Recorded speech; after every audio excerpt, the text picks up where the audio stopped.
दोस्तों, आज हम बात करेंगे एक ऐसे जानवर की जो बिल्कुल अलग था। एक ऐसा जानवर जो अब हमारे बीच नहीं है, लेकिन उसकी कहानी हमें बहुत कुछ सिखा सकती है। टैस्मेनियन टाइगर यानी कि थाइलसीन।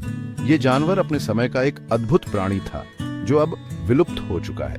नाम से तो टाइगर लगता है, लेकिन ये टाइगर बिल्कुल नहीं था। ये एक मार्सुपियल था जो अपने पाउच में अपने बच्चों को रखता था, जैसे कि कैंगरू और कोआला। ये तो मार्सुपियल था, मतलब कैंगरू और कोआला का रिश्तेदार, किसी बिल्ली से नहीं। इसकी शारीरिक बनावट और जीवन शैली दोनों ही बहुत अनोखी थी। इसका वैज्ञानिक नाम थाइलसीनुस सिनोसेफेलस भी बड़ा इंटरेस्टिंग है, मतलब pouched dog with a wolf's head. ये नाम इसकी विशेषताओं को बखूबी दर्शाता है। थाइलसीन की कहानी एवोल्यूशन, सर्वाइवल और आखिरकार ट्रेजेडी का मिश्रण है। लाखों सालों तक ये प्राणी धरती पर जीवित रहा, लेकिन इंसानी गतिविधियों के कारण ये विलुप्त हो गया। ये कहानी हमें याद दिलाती है कि धरती पर जीवन कितना नाजुक है।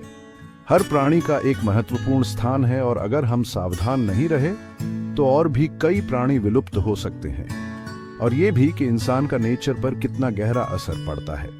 डिफोरेस्टेशन, पोल्यूशन और हैबिटेट डिस्ट्रक्शन जैसी गतिविधियां वाइल्ड लाइफ के लिए बहुत हानिकारक हैं। सवाल ये है कि क्या हम अपने प्लेनेट के बायोडाइवर्सिटी को बचाने के लिए पास्ट से कुछ सीख सकते हैं?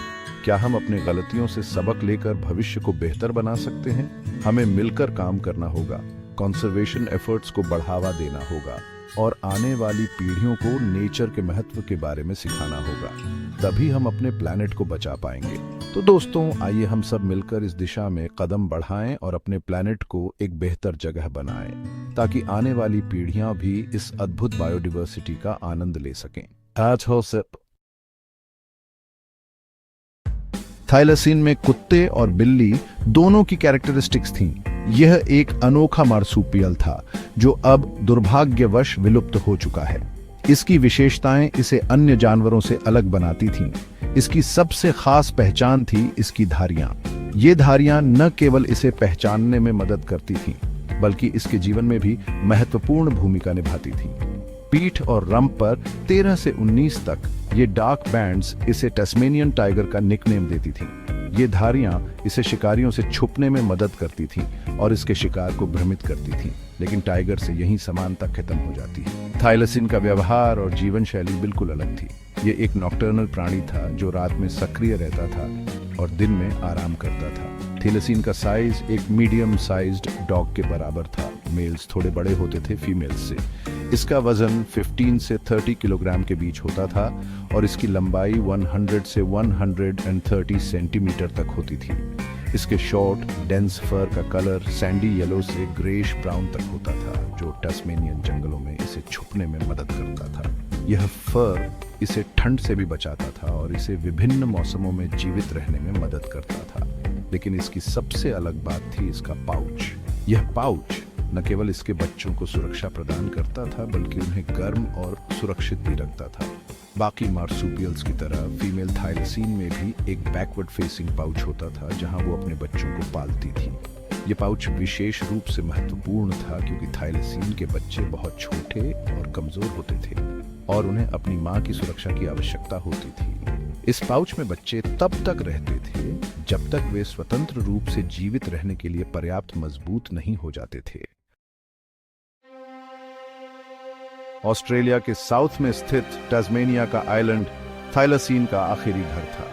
यह खुरदुरी और खूबसूरत जमीन अपने घने जंगलों से लेकर खुले मैदानों तक हजारों सालों तक थाइलसीन को पनाह देती रही। जीवाश्म से पता चलता है कि थाइलसीन्स कभी ऑस्ट्रेलिया और न्यू गिनी में घुमा करते थे, लेकिन जब 18वीं शताब्दी में यूरोपीय लोग ऑस्ट्रेलिया आए, तब तक थाइलसीन मुख्य भूमि से गायब हो चुके थे। मुख्य भूमि से उनके गायब होने के कारण अभी भी रहस्य हैं।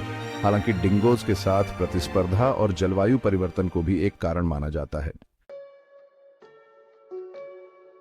थाइलसीन एक मांसाहारी शिकारी था जो टैस्मेनियन विल्डरनेस में शिकार करने के लिए पूरी तरह से ढला हुआ था। यह ज्यादातर रात को निकलता था अंधेरे में अपने शिकार का पीछा करने के लिए। इसके मजबूत पैर और लचीली रीढ़ की हड्डी इसे लंबी दूरी तक शिकार का पीछा करने में मदद करते थे। ये ज्यादातर वॉलबाइज, पॉसम्स और पक्षियों को खाता था।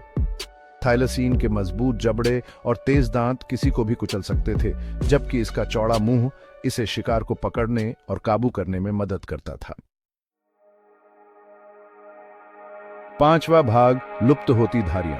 अफसोस की बात है कि टैस्मेनिया के सबसे बड़े शिकारी के रूप में थाइलसीन का राज ज्यादा दिन नहीं चल सका। यह अद्वितीय प्राणी, जो अपने विशिष्ट धारीदार कोट के लिए जाना जाता था, एक समय में इस द्वीप का सबसे प्रमुख शिकारी था। लेकिन इसके अस्तित्व पर संकट के बादल मंडराने लगे। 19वीं सदी में यूरोपीय बसने वालों के आने ने थाइलसीन के नसीब को बदल दिया। यूरोपीय बसने वालों ने अपने साथ नई प्रथाएं और जीवन शैली लाई, जिसने स्थानीय पारिस्थितिकी तंत्र को बुरी तरह प्रभावित किया। खेती और चरागाह के लिए जंगलों की कटाई से थाइलसीन की आबादी पर बहुत बुरा असर पड़ा। जंगलों की कटाई ने न केवल थाइलसीन के प्राकृतिक आवास को नष्ट किया, बल्कि उनके शिकार के स्रोतों को भी कम कर दिया। इसके अलावा भेड़ पालन शुरू होने से थाइलसीन्स और बसने वालों के बीच टकराव होने लगा। भेड़ पालन ने थाइलसीन के लिए एक नई चुनौती पेश की, क्योंकि उन्हें अक्सर भेड़ों पर हमला करने का दोषी ठहराया जाता था। भेड़ों के नुकसान के लिए थाइलसीन्स को जिम्मेदार ठहराया गया। हालांकि इसमें उनकी कितनी भूमिका थी, इस पर अभी भी बहस हो रही है। कुछ विशेषज्ञों का मानना है कि थाइलसीन को गलत तरीके से दोषी ठहराया गया था, जबकि अन्य का मानना है कि वे वास्तव में भेड़ों पर हमला करते थे। एक बाउंटी सिस्टम शुरू किया गया, जिससे बड़े पैमाने पर थाइलसीन्स को मारने को बढ़ावा मिला। इस बाउंटी सिस्टम ने थाइलसीन की संख्या को तेजी से घटा दिया और उन्हें विलुप्ति के कगार पर ला खड़ा किया। शिकारी उन्हें मारने के लिए प्रोत्साहित किए गए और धीरे धीरे यह अद्वितीय प्राणी हमारी दुनिया से गायब हो गया।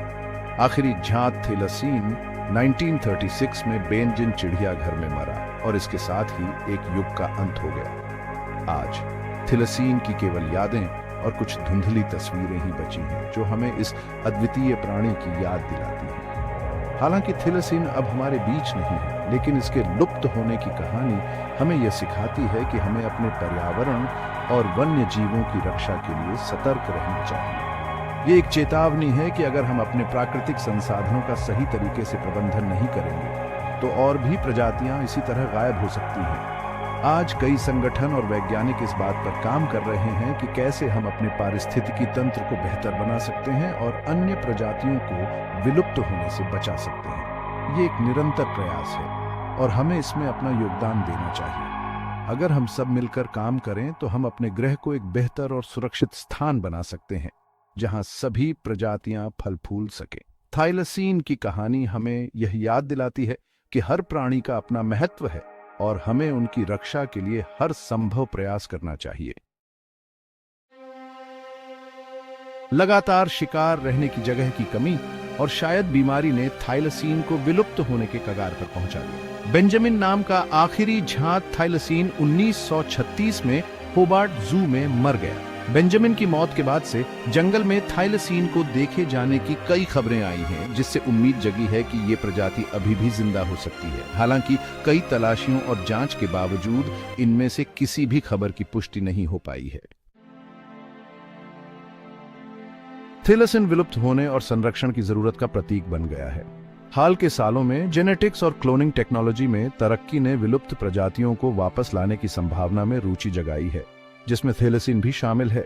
वैज्ञानिकों ने थाइलसीन के जीनोम को सफलतापूर्वक सीक्वेंस किया है, जो इसे वापस लाने की दिशा में एक महत्वपूर्ण कदम है। हालांकि थाइलसीन को वापस लाने का रास्ता नैतिक और पारिस्थितिक चुनौतियों से भरा हुआ है। थाइलसीन के गायब होने से टैस्मेनियन पारिस्थितिकी तंत्र और उससे आगे भी एक खालीपन आ गया है। इसका नुकसान हमें याद दिलाता है कि सभी जीवित चीजें एक दूसरे से जुड़ी हुई हैं और हमारे ग्रह की जैव विविधता कितनी नाजुक है। थाइलसीन कलाकारों, लेखकों और फिल्म निर्माताओं को प्रेरित करता रहता है। यह लुप्तप्राय प्रजातियों और उनके आवासों की रक्षा करने की जरूरत का एक शक्तिशाली प्रतीक बन गया है। थाइलसीन की कहानी एक त्रासदी है, लेकिन यह हमें उम्मीद की एक किरण भी देती है।